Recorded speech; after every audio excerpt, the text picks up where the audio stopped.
इस क्लास में हम पढ़ेंगे working concept of virtual function. Virtual function का वर्किंग कंसेप्ट, इसके अंदर हम क्या पढ़ने वाले हैं।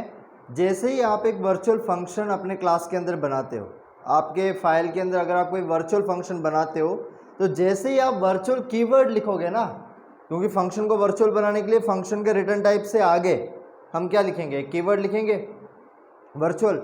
वर्चुअल कीवर्ड लिखते ही फिर कंपाइलर कुछ अपनी तरीके से काम करने लग जाता है। उनके बारे में हम देखेंगे कि वर्चुअल फंक्शन के अंदर ये किस तरीके से वर्क करता है। ठीक है, working concept of virtual function. तो समझाने के लिए मैं यहाँ पर एक क्लास बना रहा हूँ। इस क्लास का नाम मैं रख रहा हूँ ए, और ये वाला जो क्लास बनाया, इस क्लास के अंदर आप देखोगे इंटीजर आई और इंटीजर जे दो वेरिएबल्स बना रहा हूँ। इंटीजर आई और जे दो वेरिएबल्स मैंने यहाँ पर बना दिया। आई जे को पब्लिक करना है, प्राइवेट करना है, प्रोटेक्टेड करना है, वो अभी मैटर नहीं करता है, पर अभी हमने वेरिएबल बना दिया। वॉइड मेन में आकर मैं जब ए क्लास का ऑब्जेक्ट बनाऊंगा, कैसे बना सकता हूँ, ए ओ बी जे ए क्लास का ऑब्जेक्ट बनाया, तो रैम के अंदर ये मैं यहाँ पर रैम बना रहा हूँ, ये रैम है ना, रैम के अंदर ये वाला जो ऑब्जेक्ट है वो जगह लेगी। रैम के अंदर इस तरीके से ब्लॉक्स होंगे। अब ये वाला जो ऑब्जेक्ट है वो जगह लेगा। अब ऐसा प्रिटेंड करते हैं या ऐसा हम एज्यूम करते हैं कि यहाँ पर जो एक ब्लॉक है वो 1 बाइट का है। कितना? 1 बाइट। ठीक है, 1 बाइट मतलब 8 बिट। और ये दूसरा ब्लॉक है, ये भी 1 बाइट का है। अब ध्यान से देखो, ये जो आई और जे है, आई कितना बाइट्स लेता है, इंटीजर आई है तो ये 2 बाइट्स, जे 2 बाइट्स। ये दोनों आई और जे, ये वाला जो ऑब्जेक्ट है, इस ऑब्जेक्ट को मैं बनाकर दिखाता हूँ। ये ऑब्जेक्ट ऐसा दिखेगा, ओबीजे इसका नाम है, और इसके अंदर आई वेरिएबल और जे वेरिएबल बनेगा। क्यों? क्योंकि ये ए क्लास का बना हुआ है, ए टाइप का। एक क्लास कहो, क्लास को हम टाइप भी कह सकते हैं, ए टाइप है। यहाँ पर आई और जे इस क्लास के अंदर बना रखा है, इसलिए ए का जब मैं ऑब्जेक्ट बना रहा हूँ तो उसके अंदर वो आई और जे आएगा। आई कितना बाइट्स ले रहा है, जे, ये वाला जो पूरा पहला ब्लॉक है ना, वो इसके लिए रिजर्व करा देते हैं। यहाँ पर उस ऑब्जेक्ट को स्टोर करा देंगे। ये हमने यहाँ पर इस ऑब्जेक्ट को स्टोर करा दिया। कौन सा ऑब्जेक्ट? ये वाला, आई और जे वाला। अब उसके अंदर आई 2 बाइट्स ले रहा है, आई को भी अच्छे से बना दिया और जे को भी बना देते हैं। ये जे को भी बना दिया। अब आप अगर यहाँ पर सी आउट कराएंगे, एक बार क्लियर स्क्रीन कर लो, उसके बाद अगर आप यहाँ पर सी आउट कराएंगे, क्या सी आउट कराओगे, साइज ऑफ ओबीजे। इस ऑब्जेक्ट का हम साइज देखना चाहते हैं। ऑब्जेक्ट को मैं यहाँ बना चुका हूँ तो यहाँ से मिटा सकता हूँ।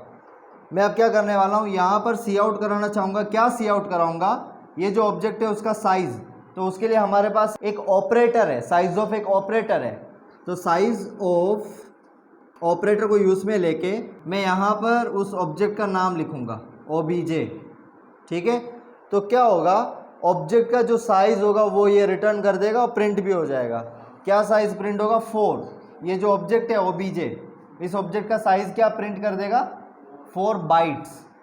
ठीक है, क्यों? उसके अंदर आई और जे आ गया, इसलिए 4 बाइट्स। ठीक है, और यहाँ पर मैं लिख सकता हूँ गेट सी एच।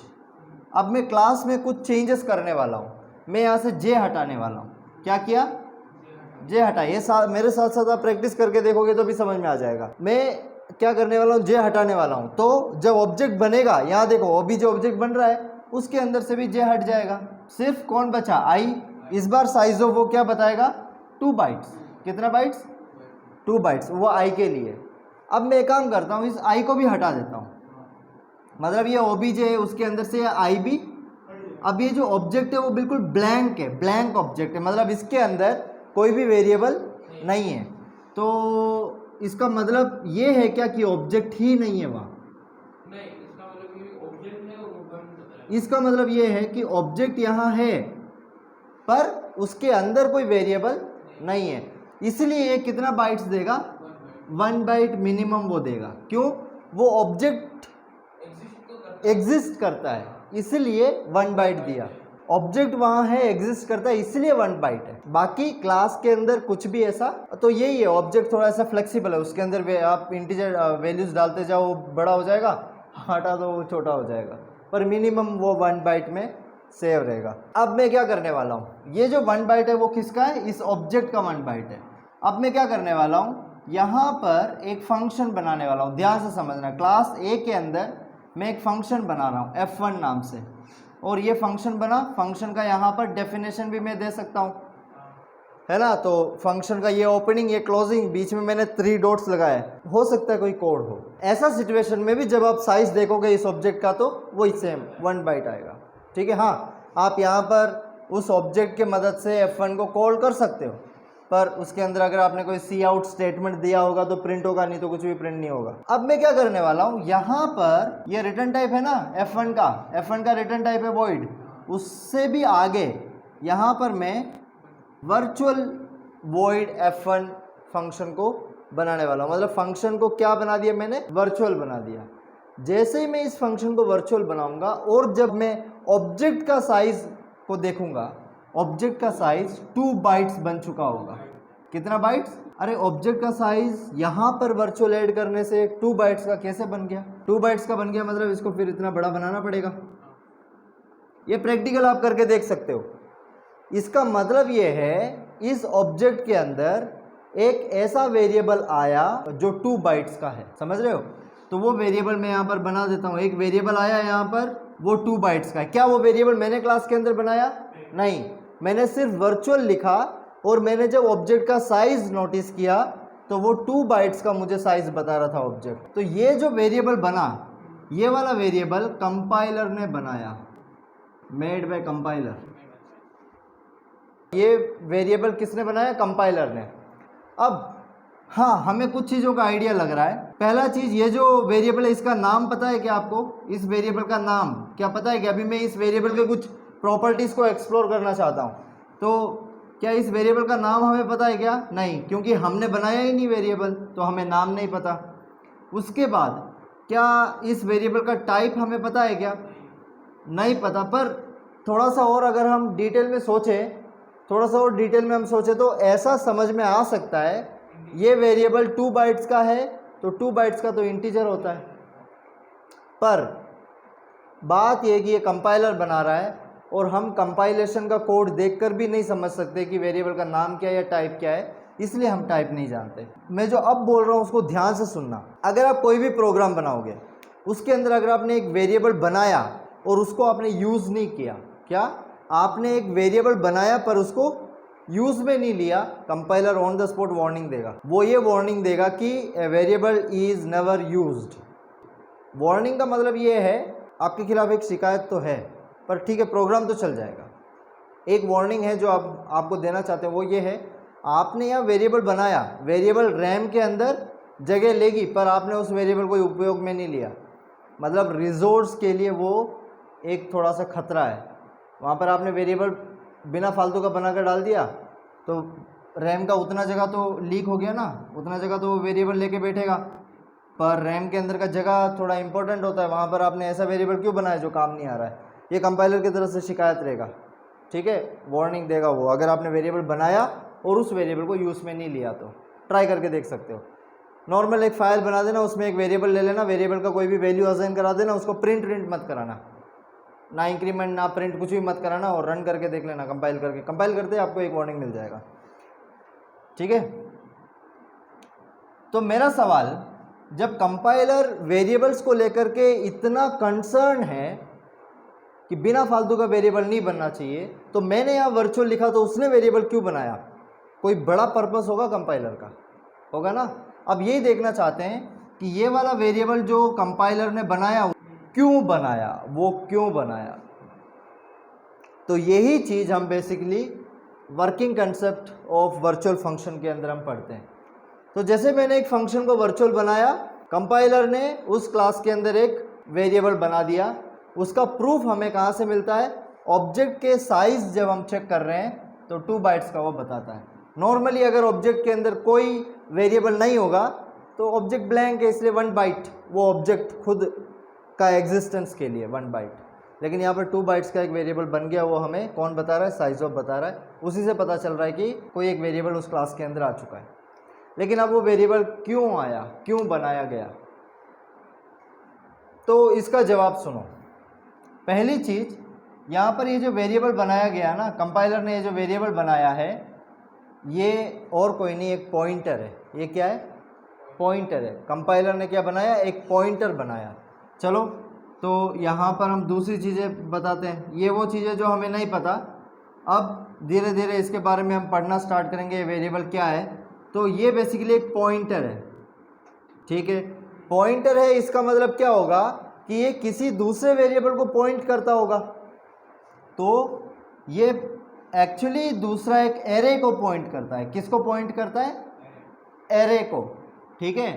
वो एरे कुछ इस तरीके से मैं बना सकता हूँ, मुझे नहीं पता उस एरे में कितना साइज होगा, पर मैं इस तरीके से बना देता हूँ। यहाँ पर इंडेक्स नंबर 0, यहाँ पर इंडेक्स नंबर 1, यहाँ पर फिर 2 3 4 जितना भी होगा, लास्ट में इंडेक्स नंबर n-1। n-1 यहाँ पर क्यों लिखा? क्योंकि अगर ये एरे पूरा अगर 4 कैपेसिटी का है, n = 4, मतलब n-1 3, इंडेक्स नंबर 3 तक होगा। अगर n का वैल्यू आप 50 मानते हो, मतलब कैपेसिटी 50 है, n-1 49 इसका इंडेक्स नंबर होगा लास्ट। तो ये एक पॉइंटर है जो एक एरे को पॉइंट करता है। अब ये जो एरे है ना, इस एरे का नाम है वी टेबल। इसी को हम क्या बोलते हैं? We table. वी टेबल से अच्छा है मैं एक बार बता दूं, वर्चुअल टेबल। कौन सा table? Virtual table. Virtual table, उसी को शॉर्ट फॉर्म में हम वी टेबल के नाम से जानते हैं, ठीक है। और ये जो पॉइंटर बनाया गया, ये जो पॉइंटर बनाया, इसका नाम हमें नहीं पता, लेकिन हमने नाम रख दिया। हमें वो नाम नहीं पता, एग्जैक्टली उसका नाम क्या है वो हमें नहीं पता, पर हमने एक नाम रखा, वो है वर्चुअल पॉइंटर। वर्चुअल पॉइंटर हमने क्यों रखा है इसका नाम? सेंस है इस बात में। क्या सेंस है? क्योंकि मैंने यहाँ वर्चुअल कीवर्ड लिखा, इसलिए कंपाइलर ने इस पॉइंटर को बनाया, इसलिए इस पॉइंटर का नाम रखा वर्चुअल पॉइंटर। समझ में आ गया? और इसको शॉर्ट फॉर्म में हम बोलते हैं VPTR। PTR पॉइंटर का शॉर्ट फॉर्म होता है, VPTR पॉइंटर। कौन सा पॉइंटर है ये? VPTR pointer. इसका टाइप क्या है? फिलहाल अननोन है, फिलहाल टाइप क्या है वो नहीं पता, इसलिए यहाँ पर एक क्रॉस मार्क कर रखे हैं कि हमें इसका टाइप नहीं पता। तो यहाँ पर हमारे पास एक VPTR पॉइंटर है, वर्चुअल पॉइंटर। यहाँ पर हमारे पास एक वी टेबल है, वी टेबल वर्चुअल टेबल है। अब ये वर्चुअल टेबल किस लिए बनाया गया, या ये वर्चुअल टेबल को पॉइंट क्यों करना है? तो इसका जवाब ये है, इस ए क्लास के अंदर वर्चुअल फंक्शन सिर्फ एक ही होगा, इसका कोई गारंटी है क्या? एक से ज़्यादा फंक्शन भी यहाँ वर्चुअल हो सकते हैं। तो जितने भी वर्चुअल फंक्शन होंगे उनका डिटेल कौन रखेगा? ये वी टेबल रखेगा। जैसे कि अभी यहाँ पर F1 है, तो हो सकता है इस एरे में सिर्फ एक ही कैपेसिटी हो, 0 इंडेक्स नंबर, और यहाँ पर ये F1 का डिटेल रखता हो सकता है ना। उसके बाद अगर यहाँ पर F2 F3 अगर वर्चुअल फंक्शन में बनाता हूँ, तो F2 के लिए एक और ब्लॉक बन जाएगा, F3 के लिए एक और ब्लॉक, ये F2 और F3। ऐसा इमेजिन करो कि ये F2 और F3 मैंने इस क्लास के अंदर बनाया है और दोनों वर्चुअल है। तो working concept of virtual function के अंदर, जैसे ही मैं क्लास के अंदर किसी एक फंक्शन को वर्चुअल बनाता हूँ, तो कंपाइलर उस क्लास के अंदर एक पॉइंटर को बना देता है। इसका प्रूफ हमें उस ऑब्जेक्ट के साइज से लग सकता है। साइज जब देखेंगे तो वो 2 बाइट्स बताएगा, और ये 2 बाइट्स हमने कोई वेरिएबल नहीं बनाया, कंपाइलर ने खुद ने एक वेरिएबल बनाया। अगर कंपाइलर इतना कंसर्न है हर एक वेरिएबल के बारे में, तो उसने क्यों बनाया यहाँ पर वेरिएबल? ऑब्वियसली एक बड़ा पर्पस है कंपाइलर का, वो ये है कि वो वी टेबल के अंदर वर्चुअल फंक्शन का इंफॉर्मेशन रखना चाहता है, और उस वी टेबल को पॉइंट कराना चाहता है VPTR पॉइंटर से। तो पॉइंटर बनाने में 2 बाइट्स ही जाएगा। वर्चुअल टेबल थोड़ी बड़ी लिस्ट होती है, और वो छोटी पॉइंटर की मदद से बड़े डिटेल को वो रख सकता है आराम से कंपाइलर।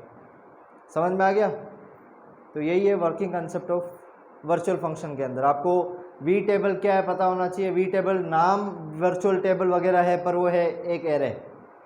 एरे का काम क्या है? जितने भी क्लास के अंदर वर्चुअल फंक्शन होगा उसका डिटेल रखना। मैंने यहाँ F1 F2 F3 लिखा, जरूरी नहीं है कि कंपाइलर भी F1 F2 F3 लिखेगा, वो तो उसको पता है कैसा डिटेल उसको स्टोर करना है, वो स्टोर करेगा, ठीक है। VPTR क्या चीज़ है? Virtual pointer. और ये वर्चुअल पॉइंटर किस लिए बना? कि ताकि वो जो वी टेबल बन रहा है उसको पॉइंट कर सके। हमने स्टैटिक मेंबर्स और इंस्टेंस मेंबर्स के बारे में पढ़ा है। ये जो टेबल बनता है ये स्टैटिक मेंबर होता है। ये कैसा होता है? Static member. ये सभी ऑब्जेक्ट के लिए रिपीट नहीं होते। मेन सवाल होता है कि वर्चुअल फंक्शन किस लिए बना, या फिर क्या ऐसा कारण है जिसके वजह से हम वर्चुअल फंक्शन को यूज़ में लेते हैं। तो यूज़ ऑफ वर्चुअल फंक्शन ये नेक्स्ट क्लास में मिल जाएगा।